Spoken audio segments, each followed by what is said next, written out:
Good afternoon, everyone. Welcome to this briefing at the Foreign Correspondents Club of Japan. I'm Anthony Rowley, the first Vice President, and it's my pleasure today to act as moderator and also to introduce our guest to my right, who is Naoyuki Yoshino, who's the Dean and Chief Executive Officer of the Asian Development Bank Institute, or ADBI. The ADBI, as I'm sure most of you know, is an Asian think tank that was founded in 1996 by the Asian Development Bank, but the ADBI is based here in Tokyo rather than in Manila, where the ADB is based.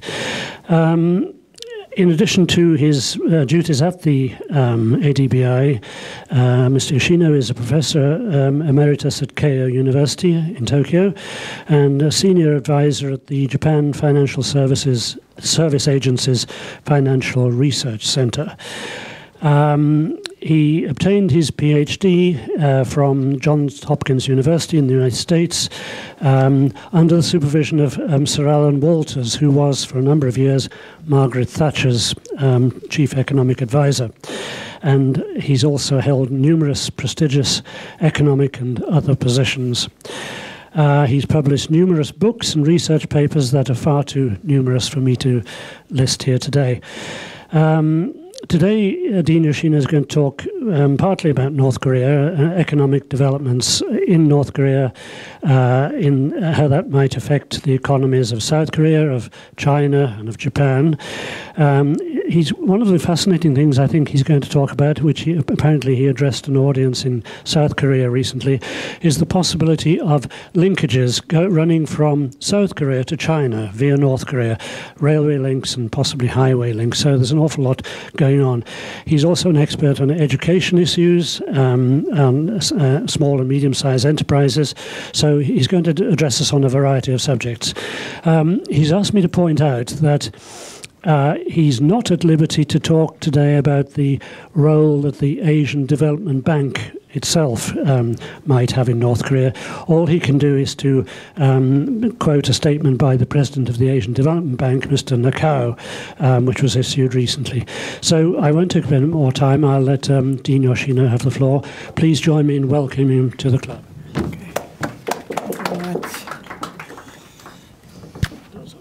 Thank you very much for inviting me today. Yes? Yes. Oh, quickly. Yes. Okay, thank you very much. As I was introduced, I have been ADB Institute Dean for about 4 years. And I used to teach Keio University 24 years, and I moved to ADBI 4 years ago. Today, I would like to talk about the economic development of North Korea. However, I was cautioned by President Nakao. You can see the first page of the bottom. This is a formal statement by President Nakao. Korean Peninsula has been, progress is encouraging, but we cannot talk about how ADB will be involved in the development of North Korea right now, because everything has to be decided by board members and member countries. So that is my statement. So I cannot talk anything about what is the relation between ADB and North Korea.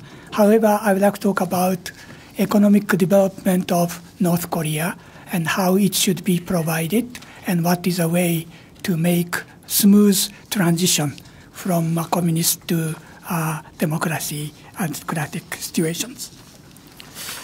Please look at the next page, back side of the page. And I think first important thing for North Korea and also other Asian countries, the growth of the Asian countries after the Asian financial crisis came from accumulation of domestic savings. In 1997, Asia was hit by big financial crisis. In those days, domestic savings were very scarce, and most of the fund came from outside of Asia. So that has created big financial crisis. Money came in, then all of a sudden money went out. But if we look at these figures in table, you can see most of the Asian countries have a very high savings rate. And that has changed a lot of the financial conditions in Asia, because the money is kept circulating within domestic market, and that is key. So even for North Korea, in the first several years, they have to bring money from outside. However, when the development starts, they have to find out how to circulate their savings within the country. My experience in China, I first visited in China 1991 and 1992. And when I was interviewed by Singaporean television last week, they were asking, how do I see the current economic situations of North Korea? So I was explained about 1991 China, 1992 China. In 1991-1992, there was only 4 or 5 cars in Beijing. And I was staying in Beijing hotel, lots of cockroaches and very hot. And then when I went out from my room, so many bicycles. And only 4 or 5 cars in Beijing. And it was a very bumpy road from the airport to downtown. So compared to those days of China, I looked at the Pyongyang's picture. Already high-rise building is constructed. So the current Pyongyang is a little bit ahead compared to 1991-1992 China. So if we look at Chinese economy now, 25 years later, it is almost the same with other Western nations. So my expectation, if economic development will go well, 20 years later, 25 years later, North Korea will be the same as other regions. Then please look at the bottom chart. How should mobilize domestic savings? When I was in Beijing 1991-1992, I proposed to establish post office savings in China in order to absorb money from rural region and urban regions. And recently, China Post has collected so much savings domestically, and they are used for economic development. Not so many people knew that was my original proposal. I proposed 1991-1992. And in other countries also, probably in North Korea, they should set up postal savings and private banks in nationwide to collect savings from individuals. Then if you look at the left-hand side, not only deposits, but also insurance and pension funds. So those variety of financial products should be set it up from the beginning in North Korea. So that is a savings side or supply of money from them. Then that goes to originally loan market, then gradually establish stock market and bond market. Then please go to the next page. And when I proposed in 1991-1992 in China postal savings, in those days, financial technology was not developed so much. So there was no mobile phone. However, nowadays, many people can access to finance by internet and mobile phones. I heard many of the North Koreans already had some of the mobile phones secretly by themselves. So that will also become a very good channels to absorb savings. Then next topic is infrastructure investment is one of the keys. In many Asian developments, infrastructure is very important. And infrastructure that can create economic activities along the roads and highways. Spillover effects are very large. So in North Korean case, I proposed in Seoul, the railways, highways should be connected from South Korea, North Korea to China. So it should be complete connection between China and South Korea. Then North Koreans can import various products. At the same time, they can export their own products to Korea and China and other countries. So connectivity of infrastructure is very important. Then how to finance infrastructure development? Currently, they don't have money. then my proposal is to borrow money from outside. And then they will return the money 15 years, 20 years later, coming from spillover tax revenues along infrastructure, which I will explain later. So the long-term loans will be very important at the beginning. And usually grant and subsidies will not strengthen the country. If I look at the Japanese case, agriculture sector has received the biggest subsidies from the government. And R&D technologies received very few amount of money from government as subsidies. Once the sector relies on grants and subsidies, they tend to keep on borrowing, utilizing those money. And that was the case of agriculture. That's why Japanese agriculture could not develop very well for 20, 25 years. So I think it is very important for North Korea. They should not rely on subsidies or grants.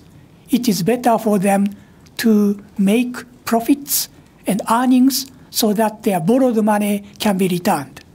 And the infrastructure, if it can be well built, they can do it.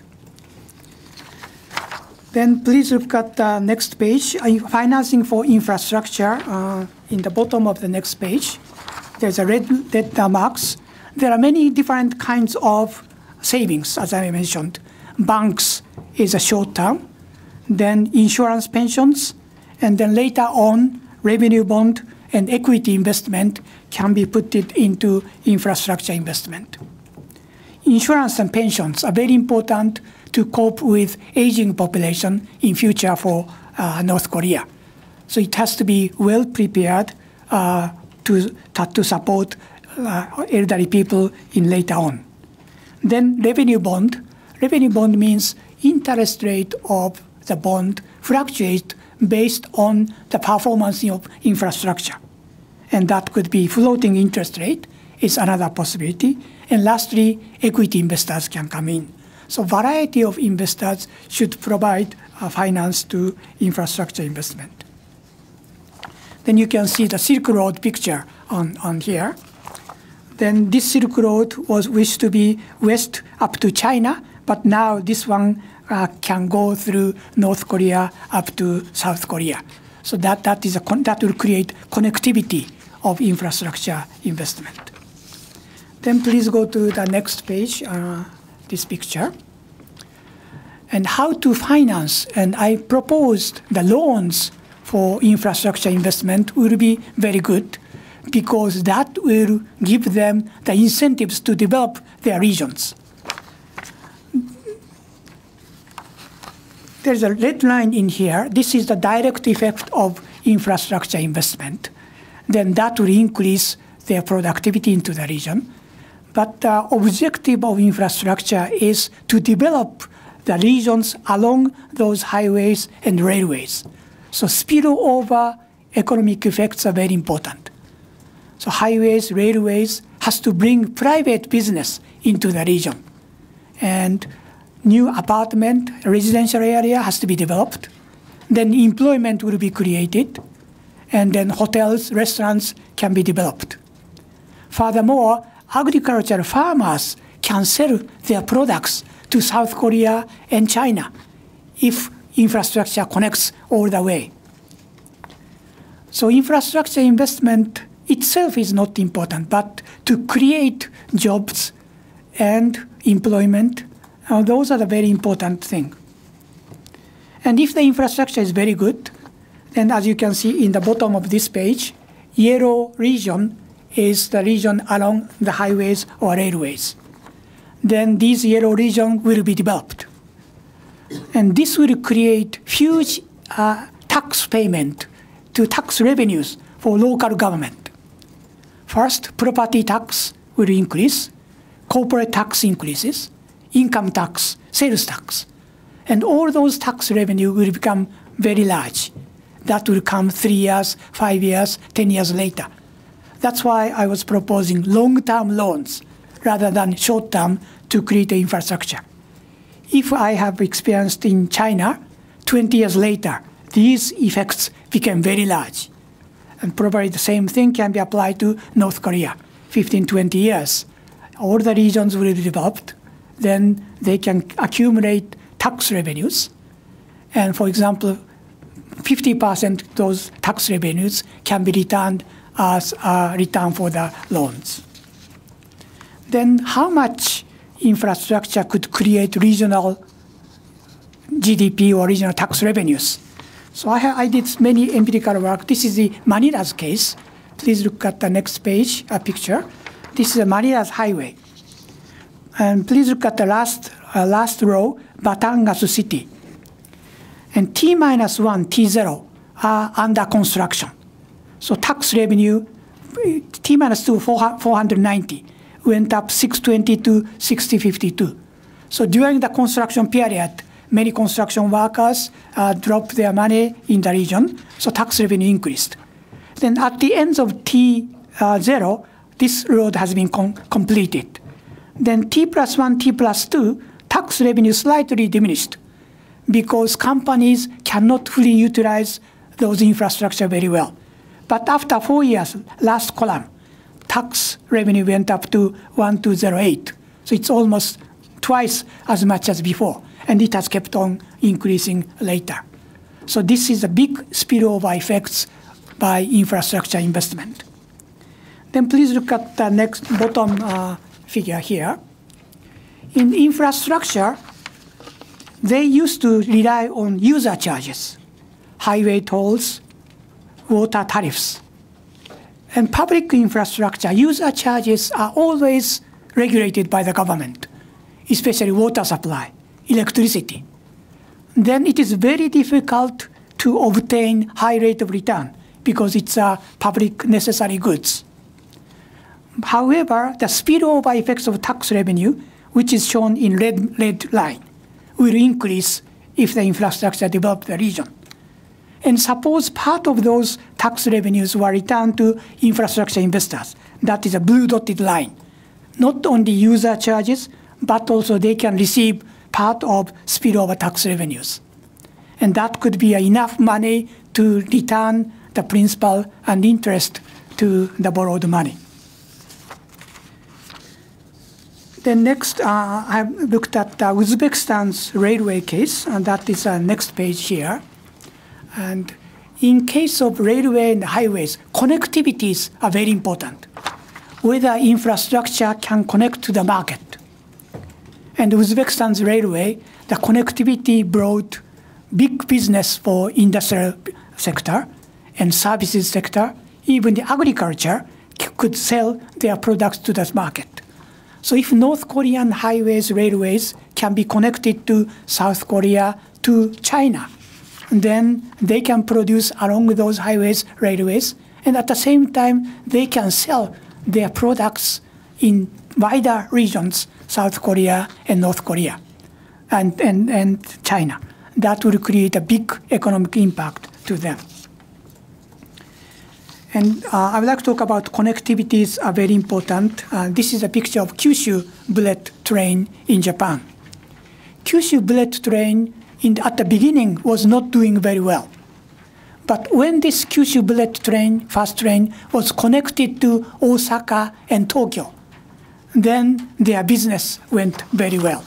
So again, the connectivity can create the big business, bring the tourists, bring the business to Kyushu region.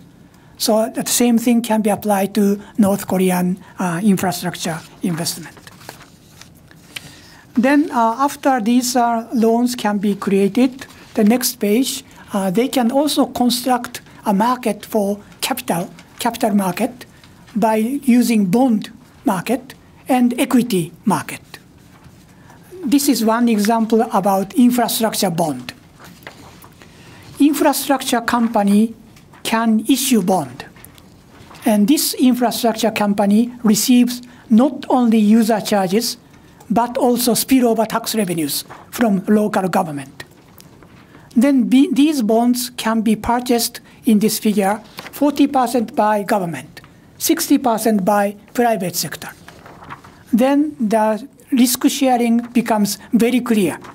40% of the risks are taken by government, and 6% of the risks are taken by private investors. Then we don't need any complicated PPP law. So infrastructure revenue bond can return all the benefits coming from revenue bond, user charges, and 40% return to the government, 60% return to private sectors.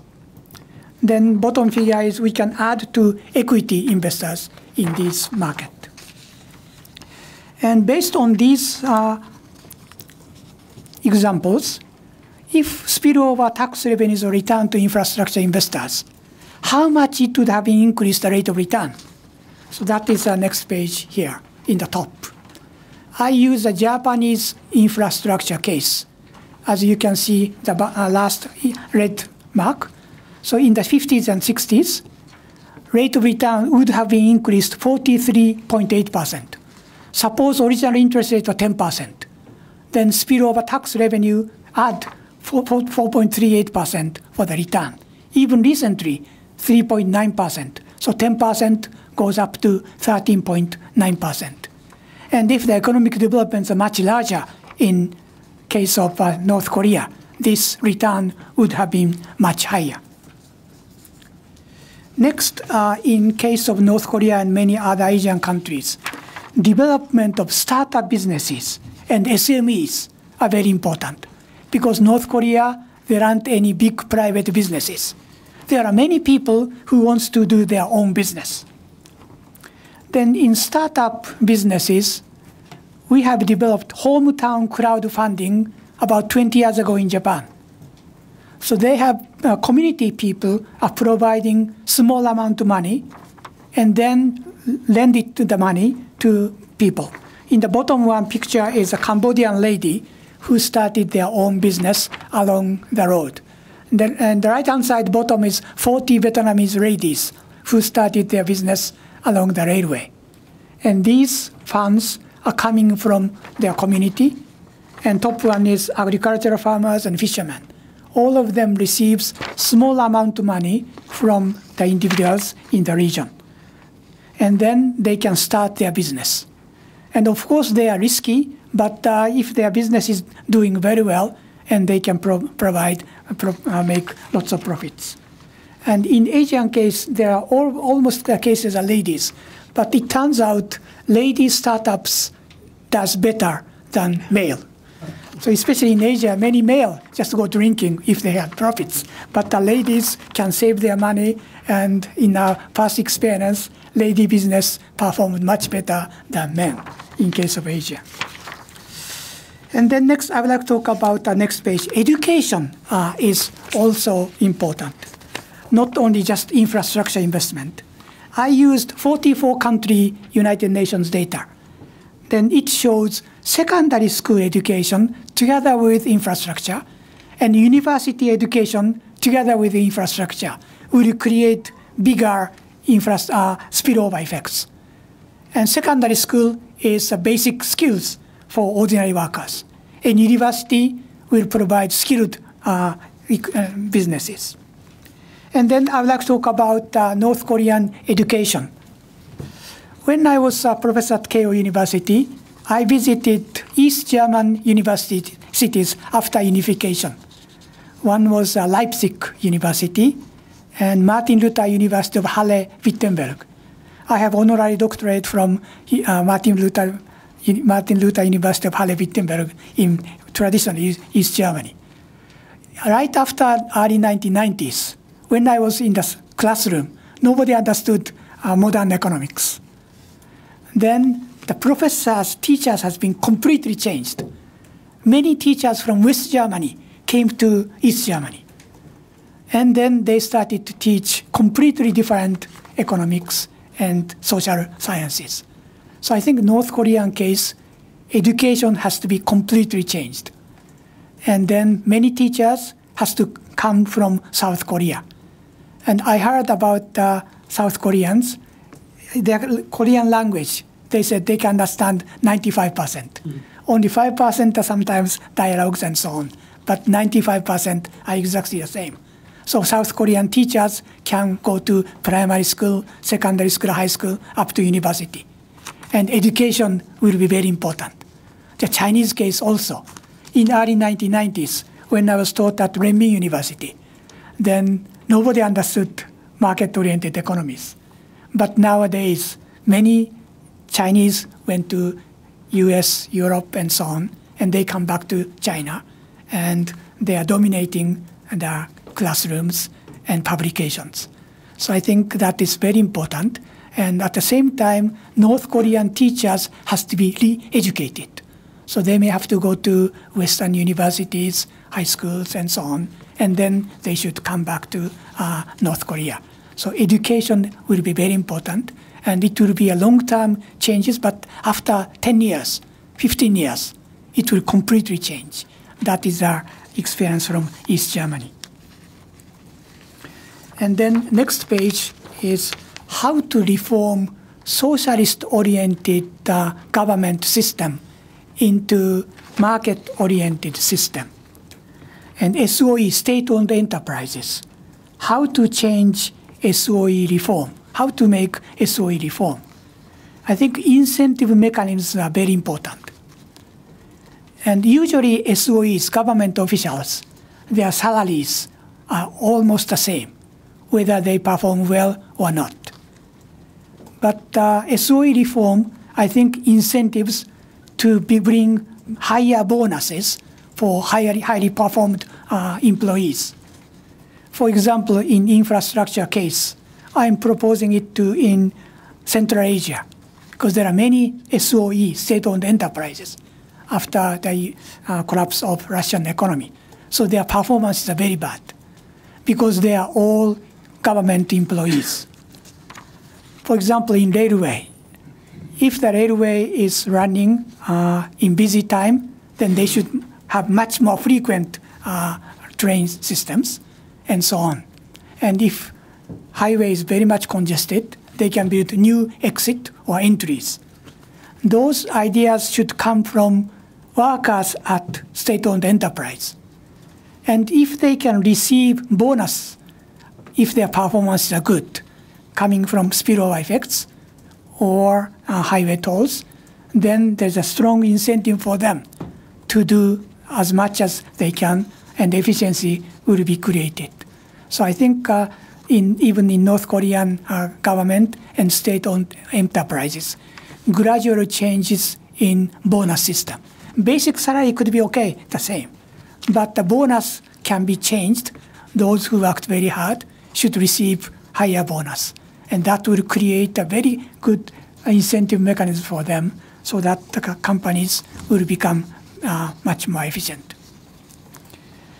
And as far as political situation in North Korea is concerned, I was invited by Asian Leadership Program in Seoul 3 weeks ago, and I was one of the panelists.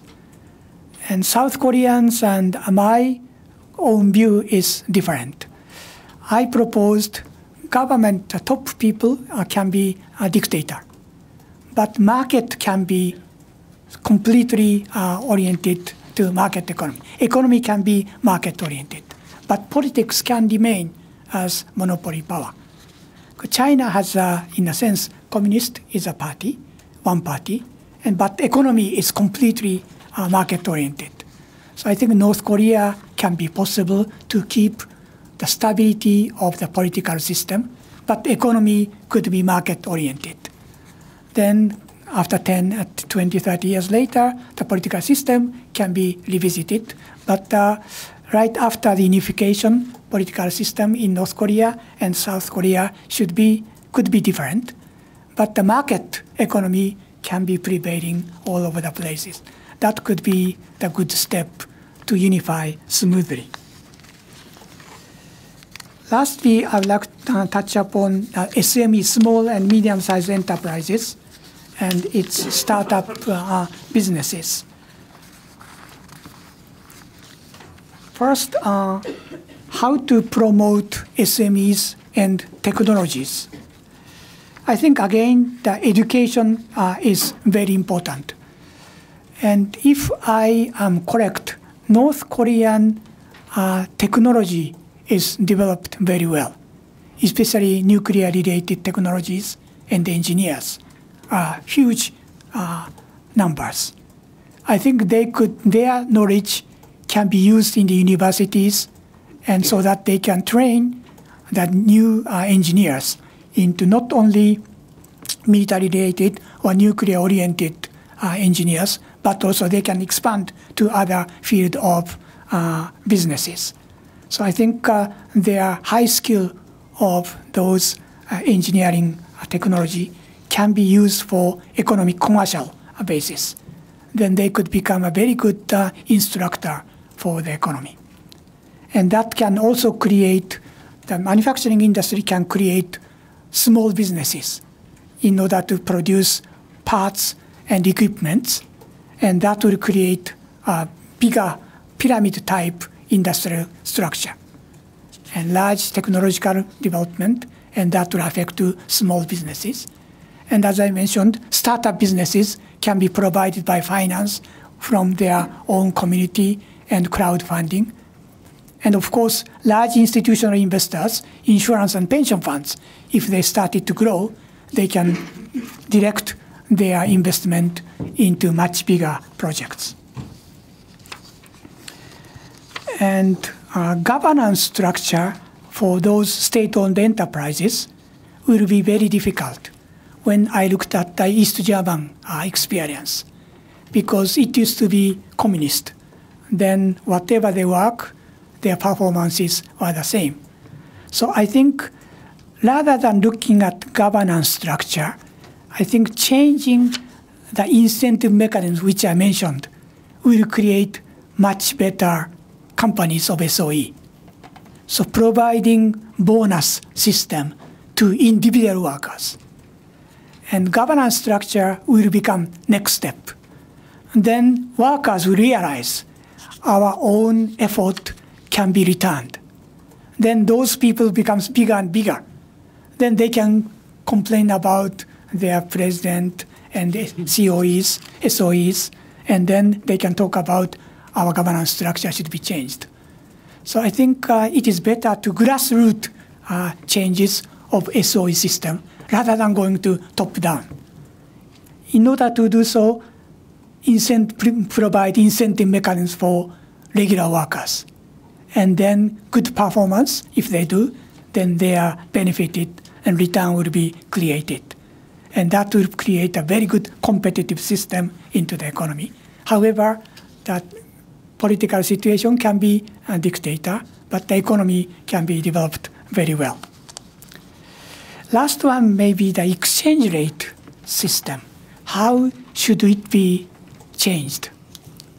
And this is a little bit difficult, but there are three systems of exchange rate, which I didn't write it here.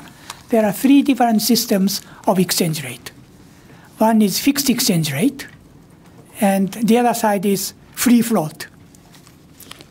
About 4 years ago, I was asked by Chinese professors, how should China change its fixed exchange rate to other exchange rate system? So I wrote a paper, 2 papers about China, and one of them was published in China and the World Economy by Chinese Academy of Social Sciences. And my proposal was China should take about 4 years and a half, and then gradual adjustment of basket currency system.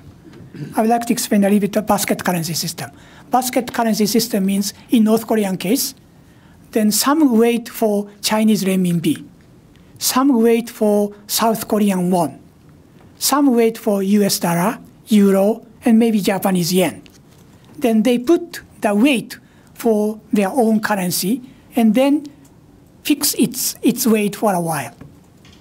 And gradually change those weight and gradually goes into a little bit more market-oriented economy. So exchange rate system is another key for them. So they cannot start free float from the beginning, but they cannot keep fixed exchange rate. So I'd like to propose them to adopt basket currency system, which is they are looking at several different kinds of currencies and putting different weight for each currency. For example, South Korean won maybe 0.3, Chinese renminbi 0.2, US dollar 0.2, euro 0.1, Japanese yen 0.1. These are called basket currency system. Currently, Singapore is adopting this basket currency system, and they are changing the weight. And Thailand is, they say free float, but they are also looking at basket of currencies. So North Korea, the exchange rate is very important. If they make a mistake, then that will hurt their imports and exports, and trade will be affected. So I would like to finally propose about a basket currency system. And then lastly, the cultural exchange may be important. And South Korean orchestra and singers and can go to North Korea, and cultural exchange. And also many Western nations should invite North Korean students and teachers to come to their own country and to learn much more about their educations and also technologies and so on. So human exchange, cultural exchange, human exchange. And that is another role for many advanced nations. They should invite those scholars and students. And China's reform was completed because so many countries absorbed Chinese students. I had many Chinese students who are working very well, and even in China or other countries. So I think that will be very important. And I think it's about 38 minutes. Thank you very much. Thank you.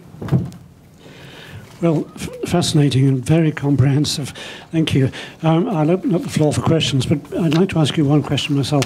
Obviously, there's an enormous need in North Korea for knowledge, for technology and so on, and to learn all about systems. But what are the channels through which this knowledge can flow?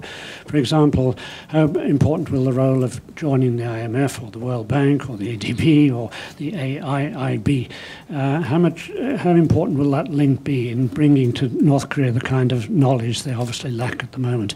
And if not, what other channels can it flow through? I think there are several channels.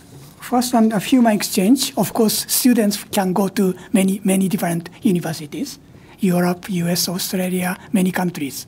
Then different kind of education system have their own many countries. Then if they go back to North Korea again, that will create diversified knowledge of learning from various countries. So that is very important for student education. Then engineers. As I mentioned, I think technological development related nuclear power and other specific sectors, I think North Korea has been greatly advanced. But commercial use of technologies are not developed. So they only think about how to transfer their knowledge and technologies to commercially oriented. That is very important. And I think many other nations, often the technology comes from military equipments, and that comes to commercial use. So I think commercially oriented use of knowledge will be very important.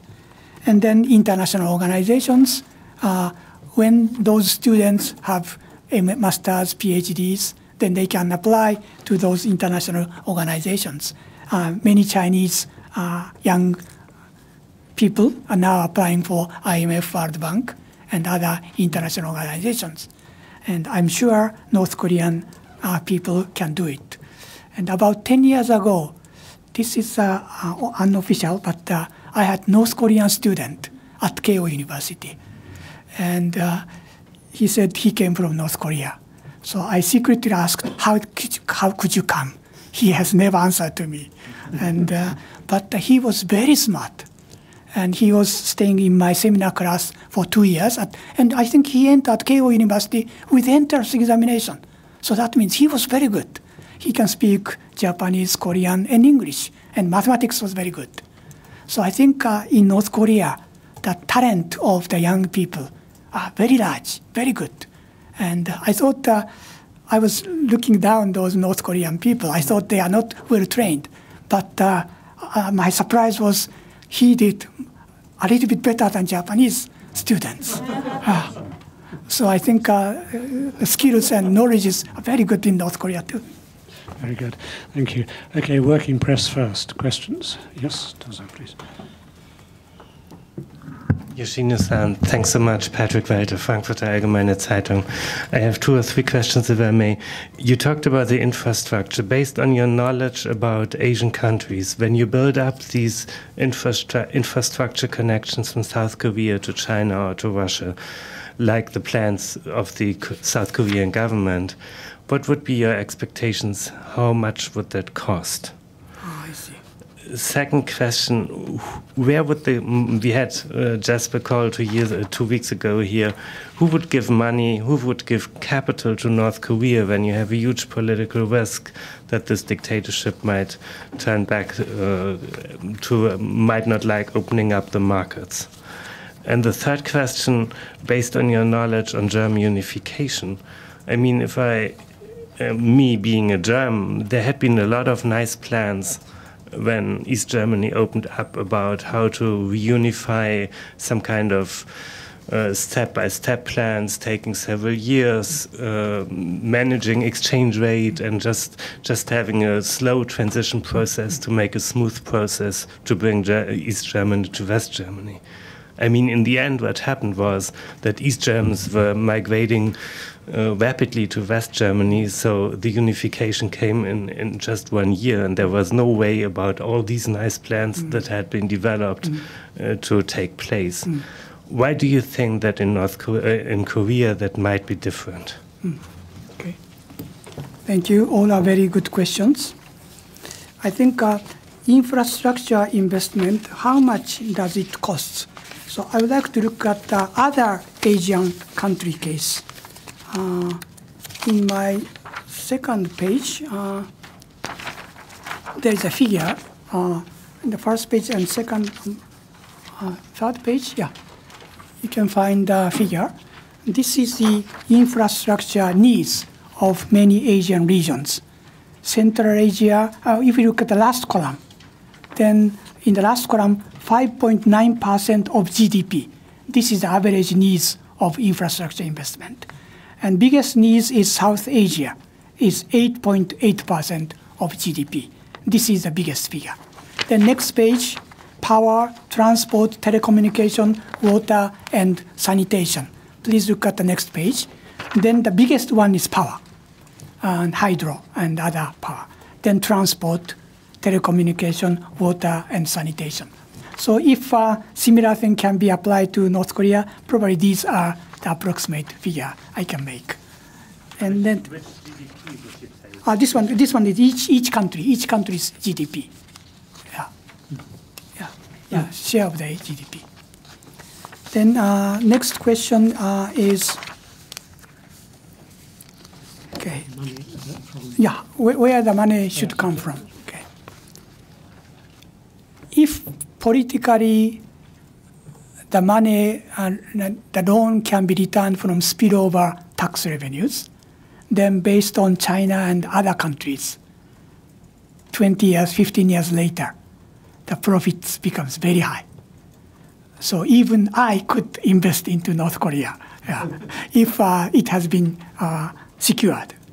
So then probably it is very important some international group will create some watching team, whether those spillover effects can be, say, 50% be returned to infrastructure investors or not. And that should be monitored, some of the independent organization. Then I proposed this idea to the Philippines. Then Finance Minister Dominguez was interested in to apply my idea. Then his question is, in Manila, many people do not pay tax.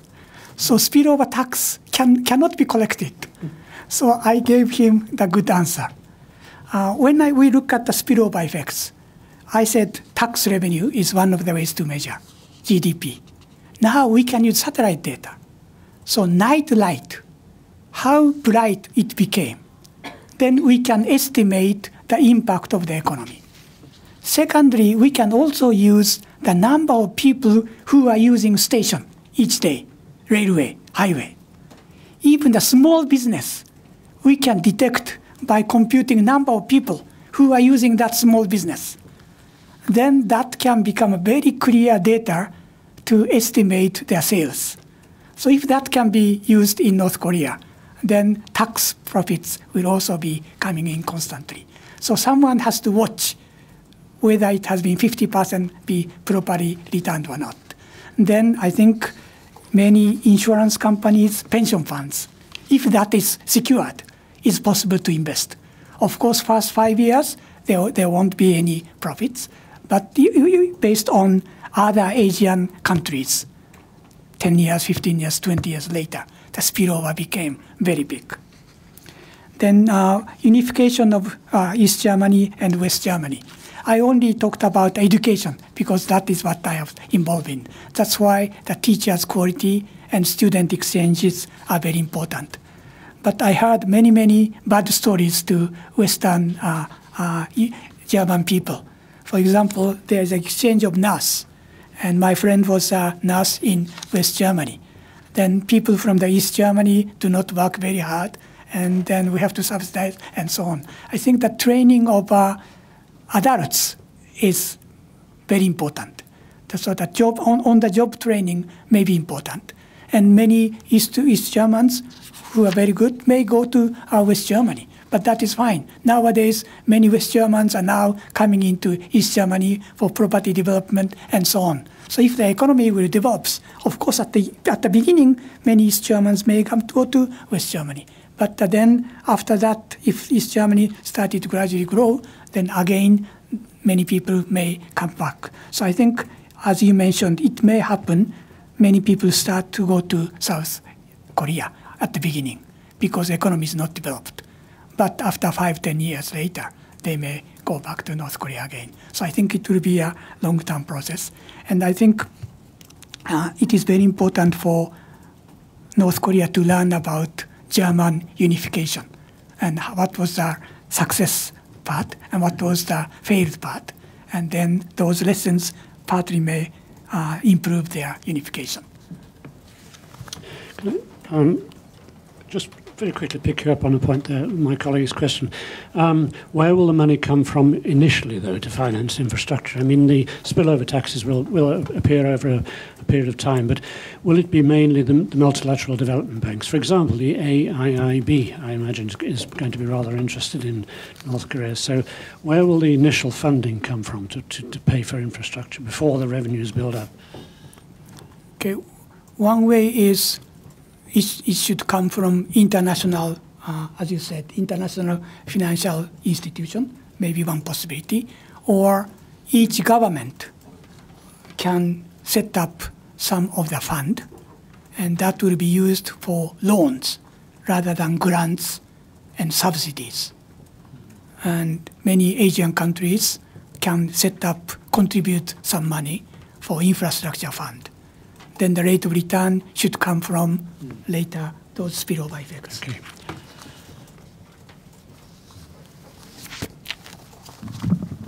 Süddeutsche Zeitung, Neidhardt. I'm rather surprised about what you say about East Germans. The East German academics were very well read.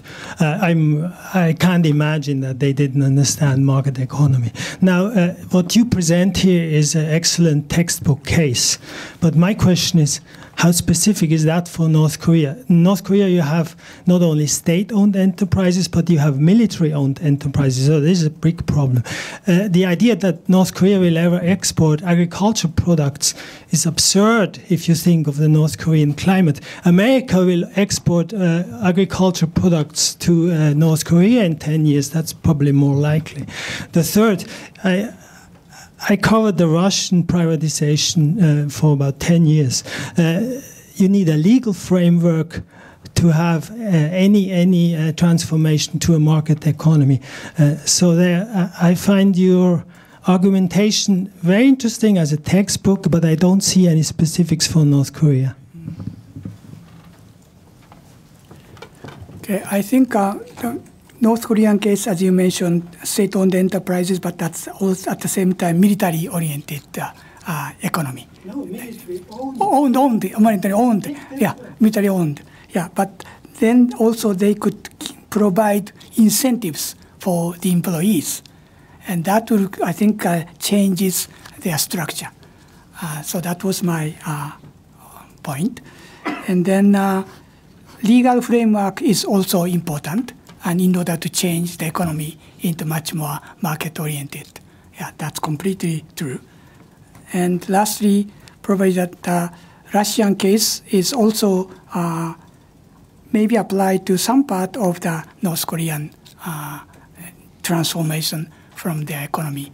But I think individual market orientalism will be very important to change the structure gradually. So individuals and employees into the companies and SOE employees. Obviously a huge task, yes.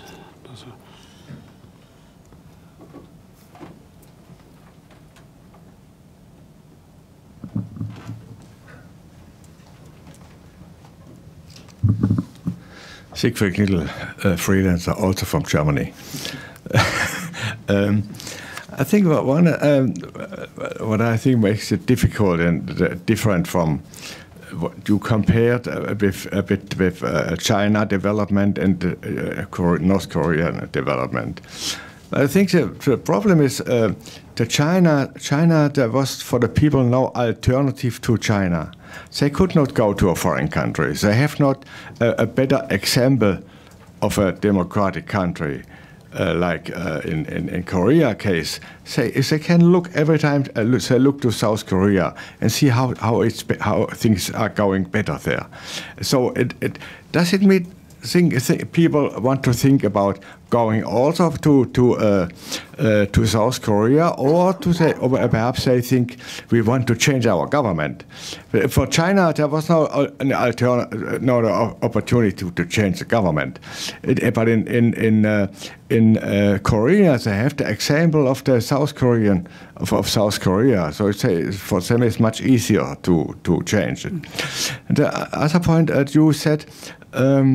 People perhaps will go to South Korea and will go back to North Korea. In Germany, this never happened. People go when they go to Western Germany, they don't go back to Eastern Germany.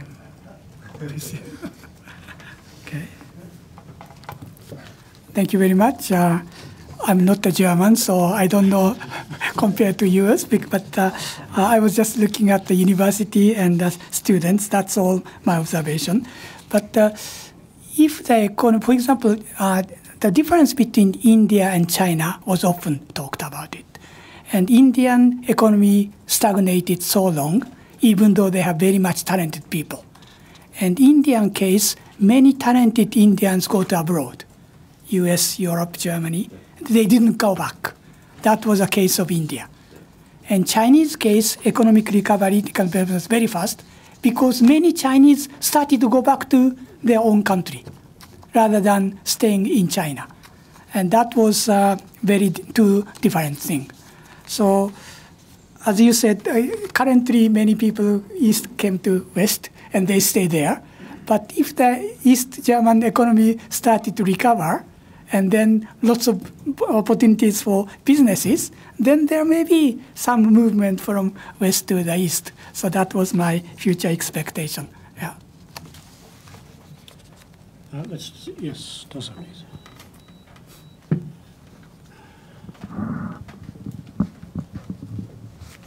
Ichiro Tokumoto, freelance.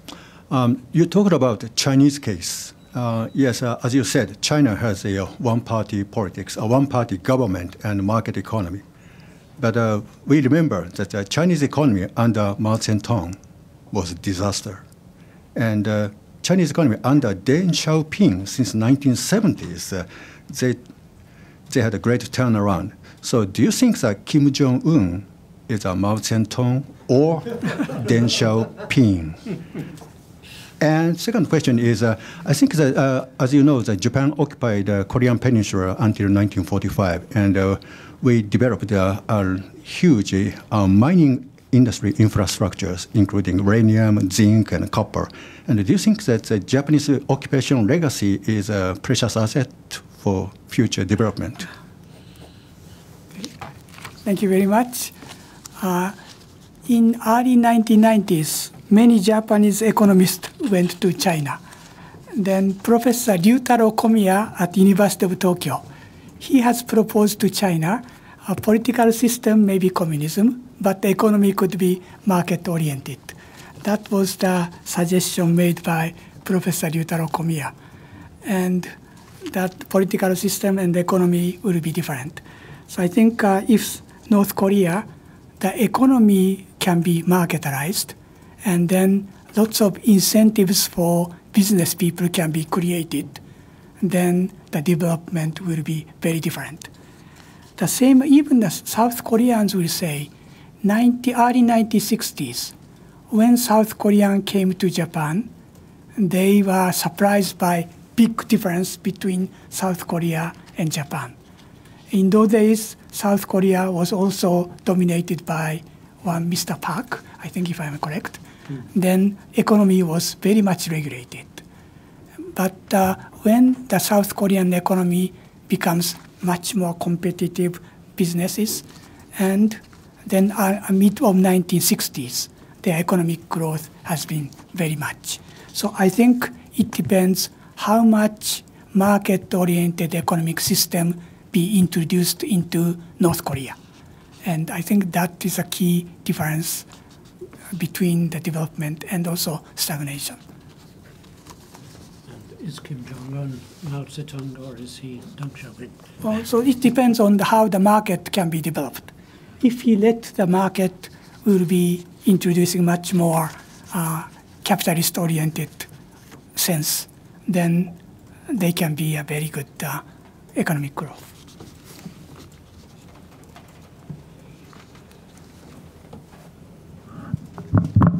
You're speaking of gradual transformation. Now, we have model cases where shock therapy was working extremely well. Estonia, in Russia until the late 1990s too, and Poland, Balcerowicz was going extremely well. Then you have more gradual transformations that were not going so well. Now you keep speaking, of course, for the shock therapy, the most important is to change the legal framework practically overnight. Now, what's your opinion about the speed? Yeah. I mentioned about the exchange rate, gradual change of exchange rate. And I think market economy is concerned, I think gradual change is better than shock therapy. That is often happened in Asian economy. 1997 financial crisis strongly affected Indonesia, Thailand, and so on. And they failed to make gradual adjustment. That created a huge unemployment and so on. So I think as far as economy and exchange rate is concerned, I prefer the gradual change. But the demerit of gradual change is they cannot suddenly change the structure. So that shock therapy may be better. But the negative effect of shock therapy also very large. So I prefer the gradual change, especially political system is one party dominant. And I think gradual system change will be better. That is my personal opinion. My colleague mentioned Japanese mining companies. I've heard that there are huge resources of minerals under the mountains in North Korea. Some people say they're worth up to $10 trillion. I have no idea if that's true, but who's going to exploit those? Will it be Japanese mining companies, or will it be North Korean companies, South Korean companies? I wonder whether you have any thoughts about that, because potentially it's a huge source of wealth. Yeah. If infrastructure can be well developed, and technology can be used for those mining, then they have a huge reserves. So that means a future potential wealth of North Korea. So they can use those natural resource reserves as a seed potential money to introduce government or private sector money into their infrastructure investment. So first they should expect how much reserves they would have. Then disclose those numbers, and then utilize that money for future return for infrastructure investors. We've just got time for one more question. If there's one final question, we're right on time. Someone who hasn't. Are you press? Sorry. Yes, Dozo, please. One more question. Unless you're prepared to say one more. Okay. Yeah. Hi, I'm Yoko Akatsuki from CNN. Thank you very much for your very intriguing and interesting, really dream picture for the global capitalism, actually. But as we have seen this Kim-Trump summit, and then we're seeing potentially these changes might be happening. But is this detailed assessment of yours, how much of these are shared by the, let's say, the global financial community? Is it real talking taking place as these changes would actually be happen? Also, although North Korean government remains as is.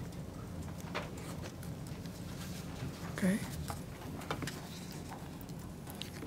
When I looked at many Asian countries, in 1984 I visited Thailand, Malaysia, Singapore, Philippines. And when we started the English program in Japan to invite scholars from those countries. And then when I visited in 1984, almost all the countries, no highways, no buildings. In Malaysia, Kuala Lumpur, there are no high tall buildings. We had everything in outside, and there are lots of cockroaches and so on. So, but after 15 years, 20 years, the economy has drastically changed, and they have introduced the market-oriented economy. So I think when I visited Kuala Lumpur 20 years ago, then there was one economic developer, and he said 20 years later, this Kuala Lumpur will become as similar to Tokyo. And I never have any expectations, but it happened. So I think looking at many Asian economies, if they have will, and if they have the goal, and then there are many, many good examples in Asia, their goal has been achieved. So I think the North Korean case will also be possible to be achieved. But in order to do so, the political turmoil should be avoided. And next one is, I think, gradual change of mind of the people and market-oriented way of thinking and education. And that will be able to create a similar path of other Asian countries. Just one more question. Yeah. One final question. A hand was raised. Yes, please. I think you raised your hand. Yes, please. This really must be the last question. Okay. My name is Takeuchi of International Development Journal. Thank you very much for. I'd like to ask about the. So President Trump said that Japan, China, and South Korea should make a playing role of economic assistance to North Korea. But it's I think it's also a reasonable idea. But it's how do you think of this three countries cooperation? Because these countries have not necessarily been well each other, but it's how do you expect these three countries cooperation formation? And second question is economic special zone such as Rajin, Sombong, are they useful for the future when international society support these zones? Thank you. Thank you very much. Okay. Second question first. Special economic zone. Sometimes it's complete failure. In Japanese case, in Hokkaido, there's a Tomakomai economic special zone. That was complete failure. Only 2 or 3 companies came to the zone, and it was empty. So that I think rather than creating something economic zone, it is better to target the economic development along the highways, railways, and those spillover economy effects is much more important. And at the same time, local government has to work together with private companies, those who are coming to along the railways and highways, because regional development is very important. So I think just creating special economic zone will not necessarily create the good impact. Then who will burden those costs? And as I mentioned, if everything goes well, the return, future return will be promising. So 15 years, 20 years later, the return will definitely come. But the important thing to keep watch, those spillover effects could be returned to the infrastructure investors. Then if Korea, Japan, China has to share those costs, then the loan will be the best way to make development. Then principal and interest should be returned, coming from spillover effects. That will also create a good incentive for North Korea. We have to make good development. Otherwise, we'll go into bankrupt. So I think those are some threat for North Korean unless they do well, and then subsidies and grants will not be suitable. Okay, well, thank you very much. Actually, Dean Yoshino's ideas on spillover effects are fascinating, but they require a little more explanation. He tells me the German finance minister is showing great interest in these ideas. In any case, thank you again, and we'd love you to come back again, because this is a very interesting subject and there's a lot more to talk about. And let me offer you a one-year honorary membership of the club to encourage you to come back in. Thank you very much. Thank you very much. Very serious, but please come back.